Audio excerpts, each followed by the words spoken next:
vez que me toca compartir un mensaje, estoy compartiendo en el libro de Mateo. Hay muchas enseñanzas y muchas cosas buenas que nosotros podemos sacar. La intención de Mateo, como había compartido un tiempo atrás, es poder mostrarnos por medio de las Escrituras que Jesús es el Mesías. Esa es la intención del libro de Mateo.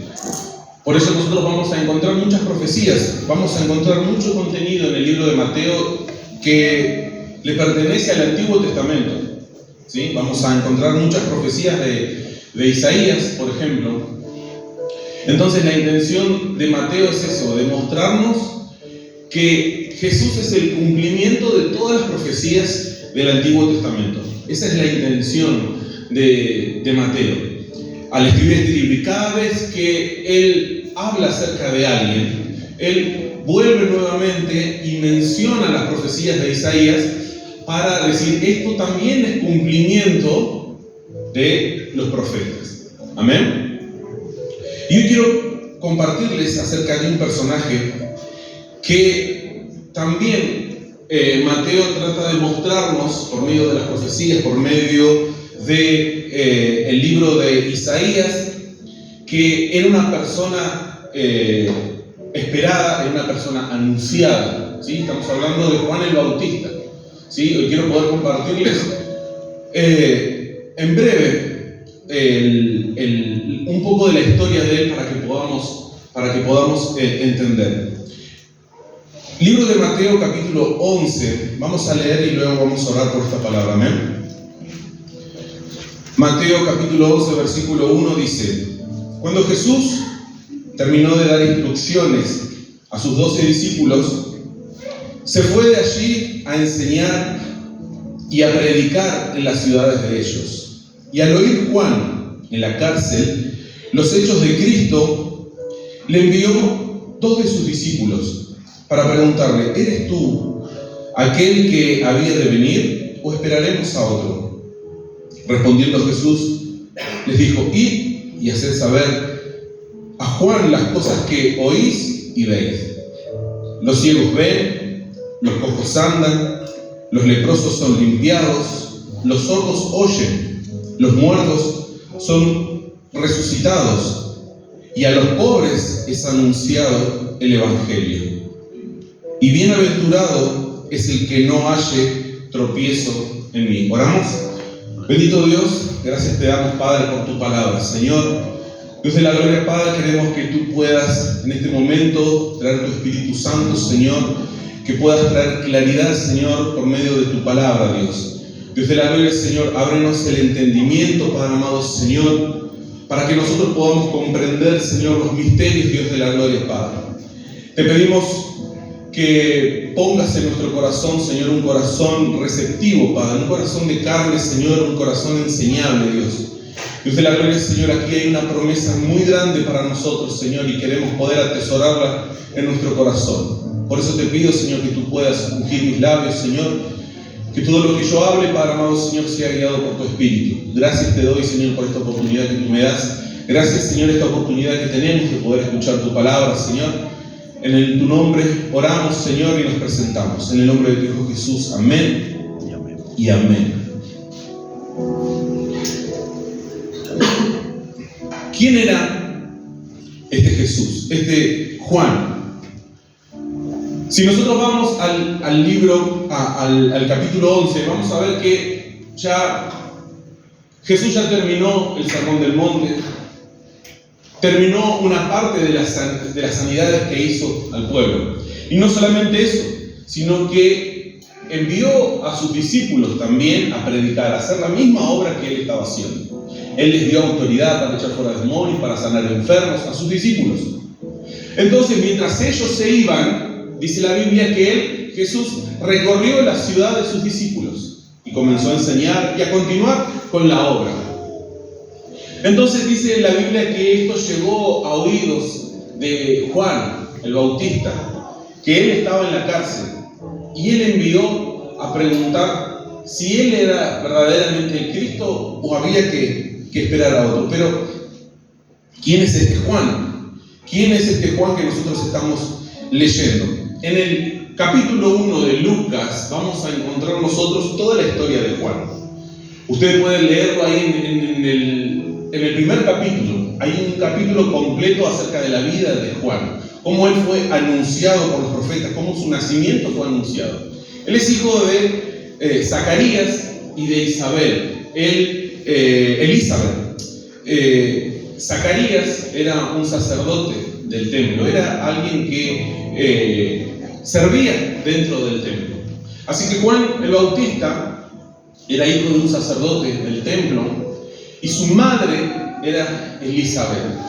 También podemos ver en el primer capítulo de Lucas que él era familiar de Jesús, ¿sí? Era el primo. Juan el Bautista era el primo de Jesús, ¿sí? Había un parentesco entre las madres.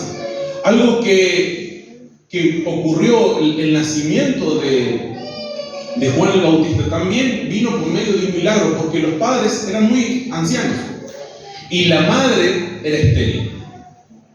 Entonces fue anunciado su nacimiento. En el libro de Lucas podemos ver el nacimiento, vemos el ministerio, ¿sí? Y vemos también que él era familiar de Jesús. Pero ¿cuál era la misión? ¿Cuál era la misión de Juan? ¿Cuál era la misión? Bueno, en Mateo capítulo 3, versículo 1 al 6 dice: en aquellos días vino Juan el Bautista predicando en el desierto de Judea y diciendo: arrepentidos, porque el reino de los cielos se ha acercado. Pues este es aquel de quien habló el profeta Isaías cuando dijo: voz del que clama en el desierto, preparad el camino del Señor, enderezad sus sendas. Y Juan estaba vestido de pelos de camello y tenía un cinto de cuero alrededor de sus lomos, y su comida era langostas y miel silvestre. Y salía a él Jerusalén y toda Judea y toda la provincia de alrededor del Jordán, y eran bautizados por él en el Jordán, confesando sus pecados. ¿Cuál era el ministerio de Juan? Preparar el camino para la venida del Señor, ¿sí? Él era el precursor, era el iniciador de lo que Jesús iba a hacer. Y fue todo lo que él iba a hacer, fue anunciado por el profeta Isaías, podemos ver acá. ¿Qué es lo que predicaba? El mismo mensaje que Jesús: arrepentidos, que el reino de los cielos se ha acercado. El mismo mensaje que predicaba Jesús comenzó predicando Juan el Bautista. ¿Cuál era la misión de Juan el Bautista? Era predicar, era preparar el camino, era anunciar. Dice la Biblia que comenzaron a acercarse de Jerusalén, de Judea y todo lo que las ciudades y las aldeas que había alrededor del Jordán, comenzaron, dice la Biblia, a agolparse. Ahora, Mateo identifica bien a Juan. Mateo puede identificar a Juan el Bautista.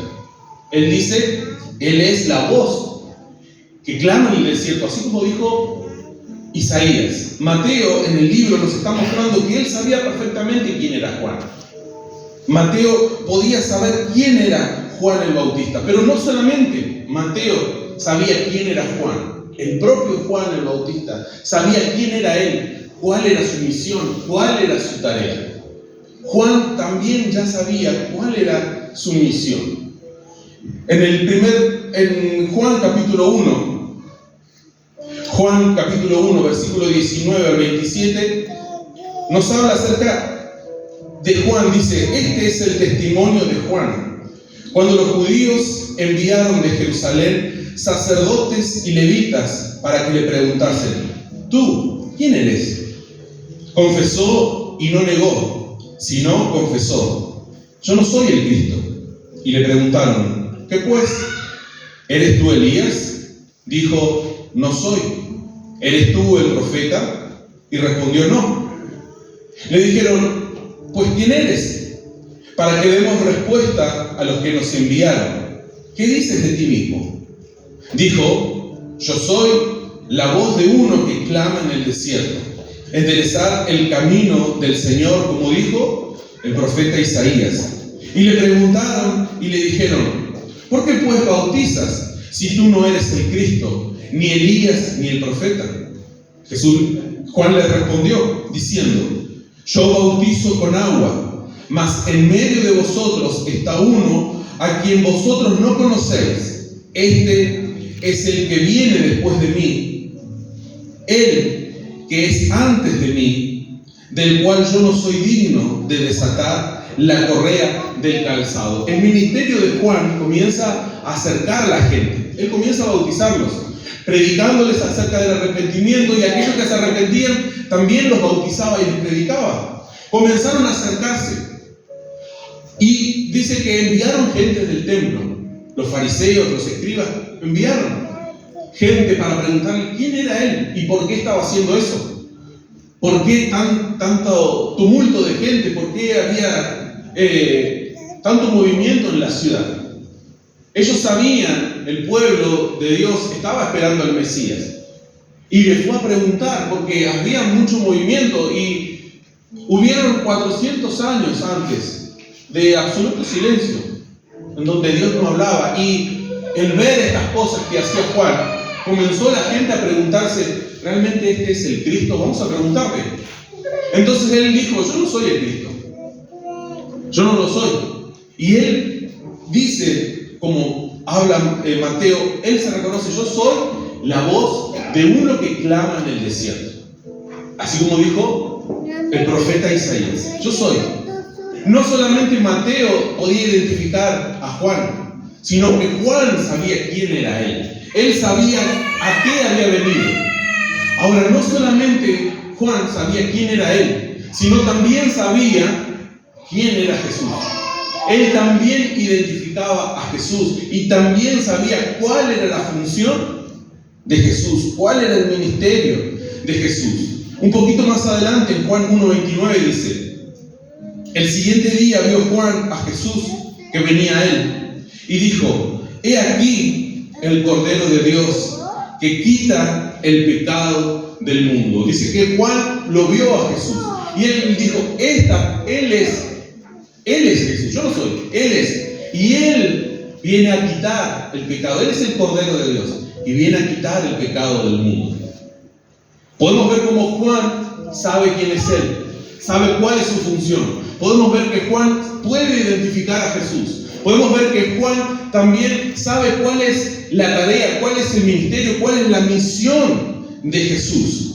¿Sí? Lucas 3:15 al 18 también me habla y dice: como el pueblo estaba en expectativas, preguntándose todos en sus corazones si acaso Juan sería el Cristo, respondió Juan diciendo a todos: yo, a la verdad, os bautizo en agua, pero viene uno más poderoso que yo, de quien no soy digno de desatar la correa de su calzado. Él os bautizará en Espíritu Santo y fuego.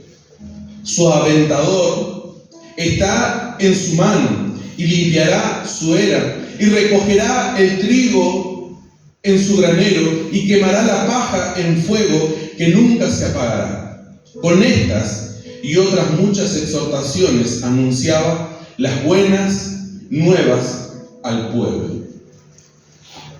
Ese es el ministerio de Juan el Bautista. Él sabía cuál era su función. Él estaba desarrollando su ministerio, estaba preparando el camino para Jesús, reconocía a Jesús y reconocía también el trabajo que Jesús venía a hacer aquí a la tierra. Él venía a separar lo que era el trigo de la paja, ¿sí? Él venía a separar lo que era la maldad de lo que era la bondad, los buenos de los malvados. Ese era el trabajo de Jesús. Y Juan el Bautista lo tenía muy en claro. Pero si volvemos nuevamente, esto es para ponernos un poquito en contexto y para que podamos conocer un poquito de Juan el Bautista, quién era. Pero si volvemos a la historia, vamos a leer que Juan, en el capítulo 11, está en la cárcel. ¿Cómo llega a la cárcel? ¿Cómo llegó Juan el Bautista entonces con su ministerio? Llegó a la cárcel. Mateo capítulo 14 Mateo 14, 3 y 4 dice: porque Herodes había prendido a Juan y le había encadenado y metido en la cárcel por causa de Herodías, mujer de Felipe su hermano, porque Juan le decía: no te es lícito tenerla. ¿Qué es lo que lo envió a Juan el Bautista a la cárcel? El confrontar al rey. El rey le había quitado la esposa a su hermano. Él estaba casado con su cuñada. Y si podemos ver en la historia del Antiguo Testamento, la función de los profetas, de los varones, de los siervos de Dios, era poder hablar con el rey y poder aconsejarlo para que los reyes hicieran el camino correcto. Porque si los reyes iban por el camino correcto, iban a poder guiar a su pueblo de la misma forma. Entonces no era descabellado que Juan o que una persona vaya y hable con el rey y le diga: estás haciendo mal esto, estás haciendo... Entonces Herodes no le gustó lo que Juan le dijo. No le gustó que Juan lo haya confrontado. Entonces, ¿qué hizo él? Lo metió a la cárcel. Por estas palabras, por haber confrontado al rey, el rey lo metió en la cárcel. Juan confronta al rey con su pecado y esto hace que él termine en la cárcel. Ahora, Juan se encuentra encarcelado, sin ministerio, sin trabajo, sin poder seguir bautizando a la gente, sin poder seguir predicando. Su ministerio se ve trunco, o callado, o silenciado, cuando lo meten en la cárcel. ¿Qué es lo que pasa?, pregunta Juan. ¿Qué es lo que pasa? Y ahí es donde entramos a nuestra historia, en donde el tiempo de confusión en Juan no puede entender que él había venido teniendo la seguridad de saber cuál era su propósito. Ahora no entendía por qué estaba en la cárcel. Él no entendía qué es lo que estaba pasando. Y entonces, ¿cuál es la pregunta que él hace? ¿Será él realmente la persona que había de venir? ¿No será que me apresuré? ¿No será que en realidad no soy yo la voz que clama en el desierto? ¿Será que realmente Jesús no es aquella persona que había prometido ser? Cuando muchas veces los planes que nosotros tenemos, nuestros pensamientos, no se hacen realidad, entra este tiempo de dudas en nosotros. La duda entró en Juan. ¿Cómo una persona que sabe quién es? ¿Cómo una persona que sabe cuál es su tarea? ¿Cómo una persona que sabe quién es el Mesías y cuál es su tarea ahora está dudando? Eso nos habla de que cualquiera de nosotros podemos dudar. Muchos de nosotros aún todavía estamos buscando nuestro propósito de la vida. Muchas veces no sabemos qué vamos a hacer de nuestro futuro. Hay gente en esta iglesia que todavía no sabe qué va a estudiar en la universidad, qué va a hacer de su vida, si va a ser soltero toda la vida, o si se va a casar, si va a tener hijos. Pero Juan ya lo sabía todo. Juan sabía. Pero llegó algo que lo desestabiliza a Juan. No entiende. ¿Qué está pasando? Vine a preparar el camino, pero ahora estoy encarcelado por hacer lo correcto. Ahora yo me encuentro en la cárcel. Juan no entendía. ¿Cómo alguien que venía a separar a los malvados de los buenos no lo está haciendo? Al contrario, parece que los malvados se levantan y pueden mucho más. Yo creo que Juan el Bautista lo que hizo, al igual que muchos en la historia, malinterpretaron el ministerio de Jesús. Si ustedes se fijan, el pueblo de Israel hasta el día de hoy están esperando al Mesías, porque no es ese Mesías sufriente, muerto en una cruz. Ese no es el Mesías. Hoy, hasta el día de hoy, están esperando un Mesías, pero un Mesías militar, un Mesías que que pueda acabar con los enemigos. Y en ese tiempo los fariseos y todos los religiosos de la época, incluso la gente que vivía, esperaba un Mesías, pero no estaba esperando este Mesías. Ellos estaban esperando a alguien que quite a la opresión romana que había en ese momento. Juan, si bien sabía que el trabajo de Jesús era espiritual, pero él también tenía la confusión de que él creía, él viene a exterminar la maldad. Él viene a terminar con el pecado, entonces viene a terminar con todos los malvados. Entonces Juan fue con la seguridad ante el rey a confrontarlo. Y él dijo, total, yo lo tengo atrás a Cristo, él viene a acabar con toda esta maldad. Yo vengo, hablo, me voy y continúo. Pero Herodes lo mete en la cárcel y todo su mundo se vino abajo. Porque todos sus planes no eran conforme a lo que él había pensado. No era conforme a lo que él había. Y él conocía la palabra. Él conocía las profecías. Pero cuán importante es para nosotros el entendimiento de la palabra. Cuán importante, porque hoy nosotros podemos leer y no podemos entender o podemos interpretar conforme a lo que nosotros pensamos. Y decimos, bueno, esto es así. Y cuando no es así, cuando viene una mala noticia, o cuando pasa algo, o cuando le sucede algo a nuestros hijos, o alguna situación, alguna prueba llega a nuestra vida, entonces uno piensa y entra en la duda, pero entonces la palabra no era tan así, no era para mí, entonces esta prédica no era para mi corazón. ¿Qué está pasando, Señor? Yo confié en ti, yo oré, yo me congrego, yo leo la Biblia, yo me arrodillo, yo te busco. ¿Y qué es lo que está pasando?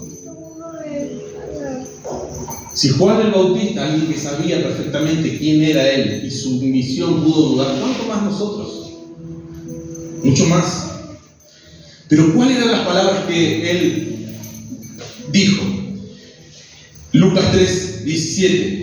Su aventador, miren cómo Juan hablaba acerca de Jesús. Su aventador está en su mano. El aventador es como un rastrillo, pero que no tienen los dientes cortitos, sino que son esos que son más largos, que es para el trigo y para la paja. Ese es el aventador, ¿sí? Es como un rastrillo. Su aventador está en su mano y dice, y limpiará su era, y recogerá el trigo en su granero, y quemará la paja en el fuego, y nunca se apagará. Él no está viendo a un Jesús separando el trigo de la paja. Él no está viendo a un Jesús trayendo juicio sobre la tierra. Él no está viendo a un Cristo, a un Mesías, poniendo en cárceles eternas a los malvados. Él no está viendo. Entonces él se pregunta, ¿realmente es él? Porque yo dije que él iba a venir a hacer esto y no lo está haciendo. No lo está haciendo.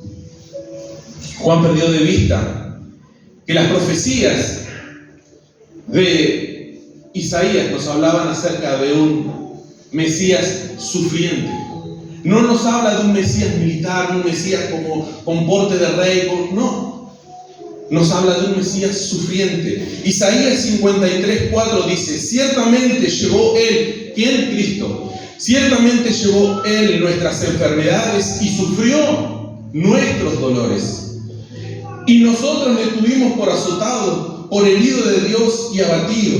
Mas él herido fue por nuestras rebeliones, molido por nuestros pecados. El castigo de nuestra paz fue sobre él, y por sus llagas fuimos nosotros curados. Juan el Bautista estaba perdiendo de vista esta palabra, que Jesús venía a sufrir por nosotros. Él era el sustituto, Él era el que estaba en nuestro lugar, Él era el que iba a sufrir. Él cargó con el pecado de todos nosotros, de toda esta generación. Él venía, sí, Él era el Cordero de Dios. Hasta ese tiempo la gente hacía sacrificios y llevaba un cordero, que esa sangre cubría el pecado. Ese era el sacrificio, ese era el cordero de la gente. Pero Dios dio el cordero de Dios. El cordero de Dios que quita el pecado. El cordero, el animalito que antes se hacía en tiempos antiguos, ese sacrificio, simplemente cubría el pecado. Ese era el cordero que la gente podía ofrecer. Pero Dios ofreció un cordero, un sacrificio mucho más grande y mejor, y un nuevo pacto. Él era el que debía de sufrir. Sobre Él iban a estar cargados nuestros pecados. Cuando las cosas no salen como esperamos, cuando Dios no actúa a nuestro favor, cuando no cumple con nuestras expectativas, ¿qué hacemos? Cuando nuestros planes se nos van de las manos, cuando lo que teníamos planificado ya no es conforme a lo que yo pensaba, ¿cuál es nuestra actitud? ¿Qué es lo que hacemos? ¿Dudamos? Muchas veces, ¿sí? A veces dudamos. Esta historia nos muestra a nosotros, por un lado, que podemos dudar, que puede llegar a nosotros, porque nosotros a veces estamos seguros de que es así, y muchas veces el final no es como nosotros pensábamos. Y esta historia a mí me muestra que todos podemos dudar, que en algún momento puede llegar la duda. Pero también esta historia me dice qué es lo que yo debo de hacer cuando la duda viene a mi vida. Cuando yo no estoy seguro si realmente lo que había recibido era la bendición de Dios, o si Dios tiene algo mucho mejor, o si lo que Dios me había dado hoy ya no lo tengo y ya no sé qué es lo que está pasando. Esta palabra también nos habla de lo que nosotros debemos de hacer. ¿Y qué es lo que hace Juan? Juan acude al único que le puede dar una respuesta: a Cristo. Él no busca en otros lugares. Él sentía duda en su corazón. Yo me imagino, se sentía dolido de estar en una cárcel, que su ministerio fue silenciado. Pero Él nos enseña, aún en ese momento de duda, Juan el Bautista nos enseña hoy por medio de su palabra, que debemos de acudir a Cristo, que debemos de recurrir a Él, y dejar que Él nos conteste, ir a Dios y que Él nos conteste, así como Juan hizo. Cuando dudamos debemos buscar siempre al Señor. Cada vez que venga la duda, cada vez que creamos que podamos tambalear en nuestra fe, debemos de correr a Dios, ¿sí? Buscar en su palabra y dejar que Él nos hable. Yo tengo unos versículos aquí, si alguno los quiere anotar, como un paréntesis. Estos versículos, cuando quiere venir la duda, yo he anotado algunos versículos.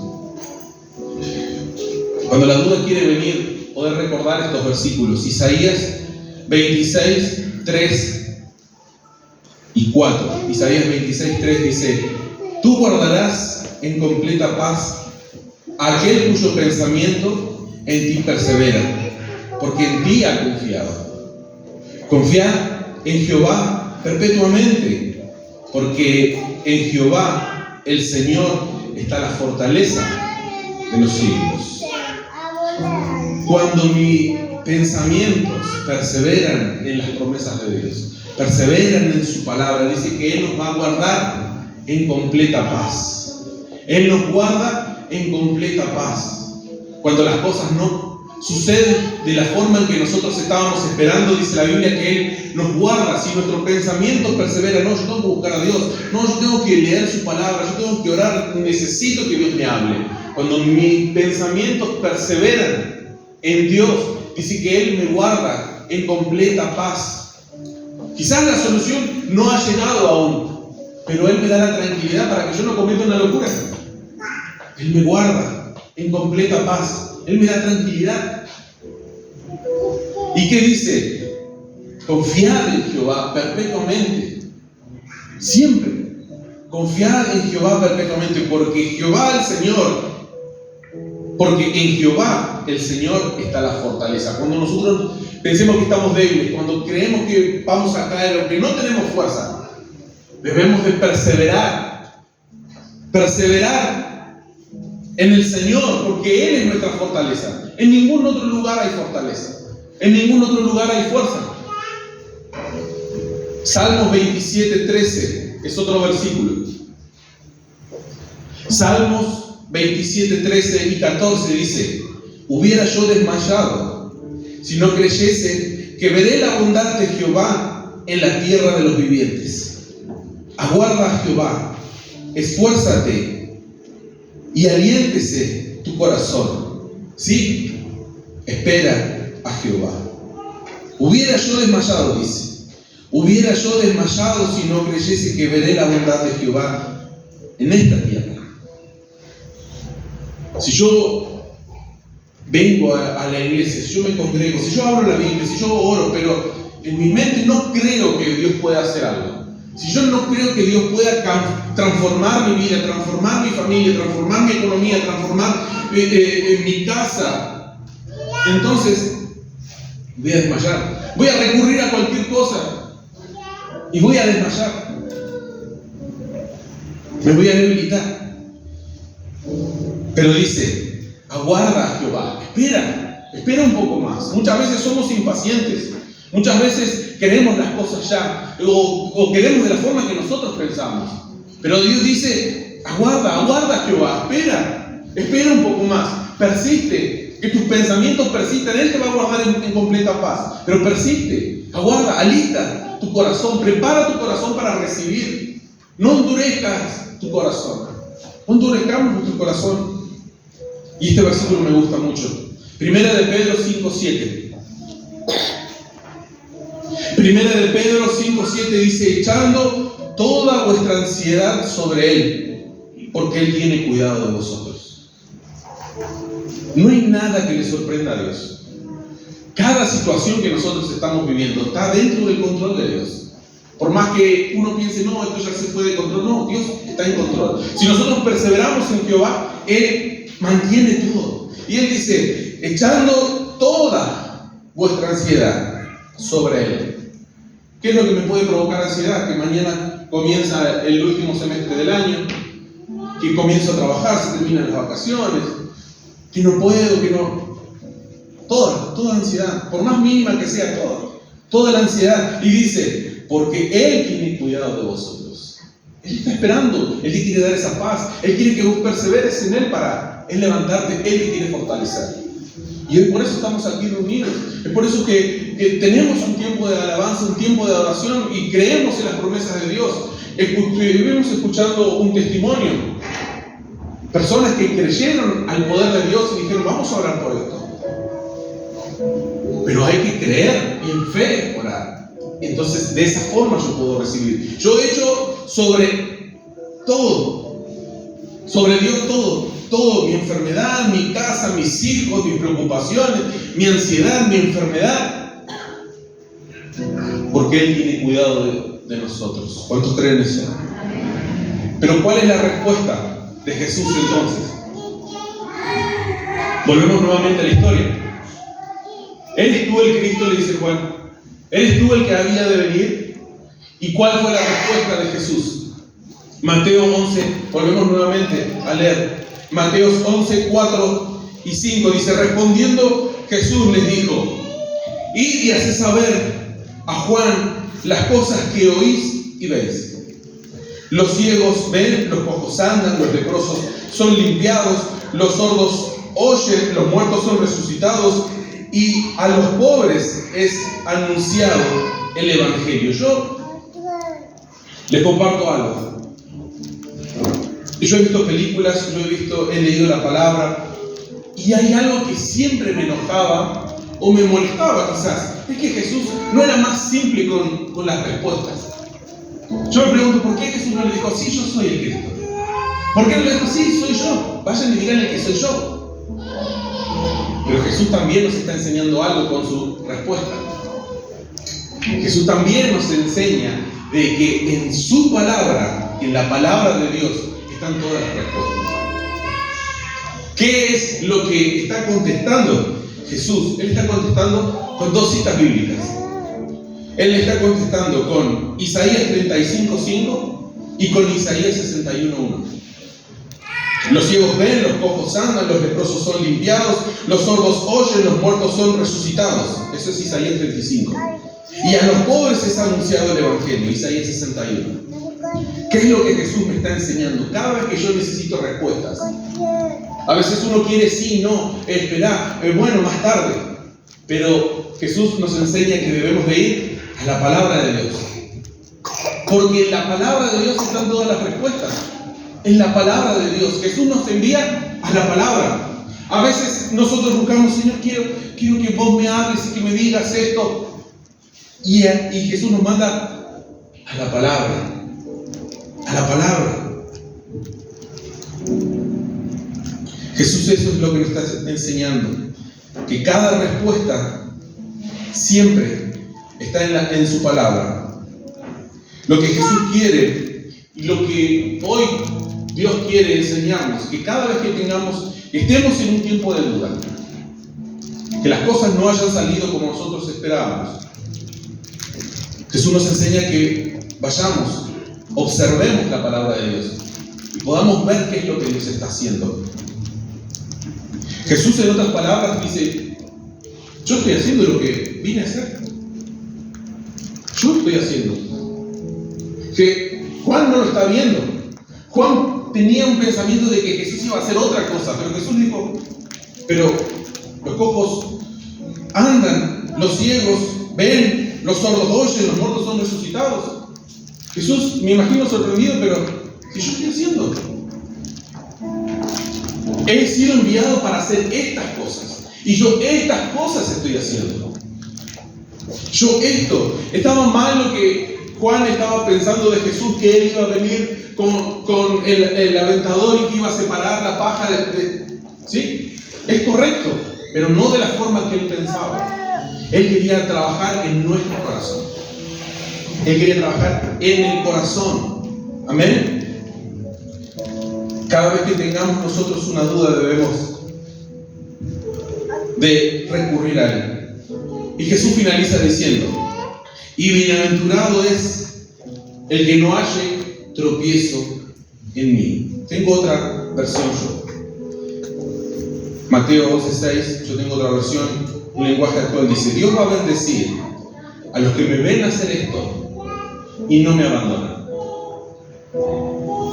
Dios va a bendecir a los que me ven hacer esto, todos los milagros, todo el cumplimiento, y aquellos que ven y no abandonan, Dios los va a bendecir.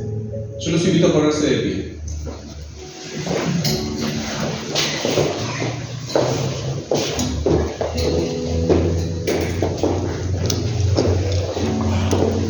Cada vez que haya una duda en nuestra vida, cada vez que pensemos que las cosas no salen de la forma en que nosotros queremos y queremos una respuesta de Dios, Jesús nos enseña que en la palabra, en su palabra están todas las respuestas.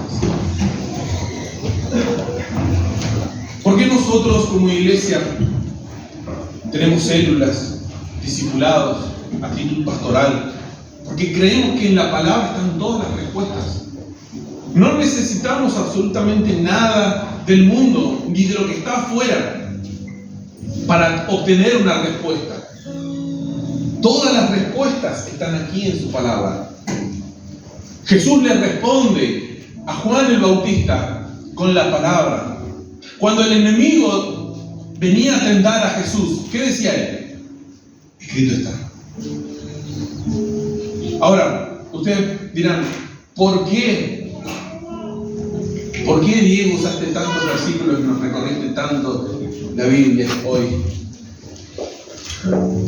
Había una intención también de parte mía, de que podamos ver que cada cosa tiene una respuesta en la palabra. Que cada cosa que hoy hemos visto, cada cosa que intenté poder mostrarle, está todo en la palabra de Dios. Todo está en la palabra de Dios. La respuesta está en la palabra de Dios. Cuando yo tengo una duda, cuando haya enfermedad, cuando haya escasez, cuando haya alguna situación familiar o en el hogar, la respuesta está en su palabra, en la palabra de Dios. Jesús decía, yo no hablo cosas mías, yo hablo las cosas que mi Padre me dio. Yo hablo de las cosas que mi Padre me dio. Así debemos de ser nosotros. Y les comparto un último versículo. Segunda de Timoteo 3, 16 y 17.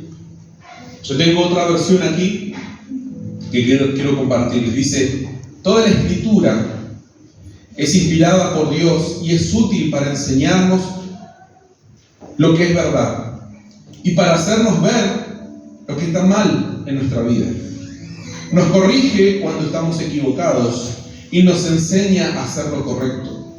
Dios la usa para preparar y capacitar a su pueblo para que haga toda buena obra. Pero fíjense lo que dice: nos corrige cuando estamos equivocados y nos enseña a hacer lo correcto.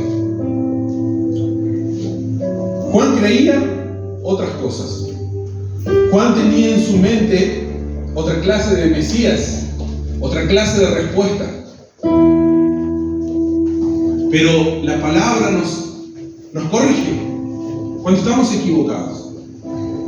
Y con ese amor somos ministrados.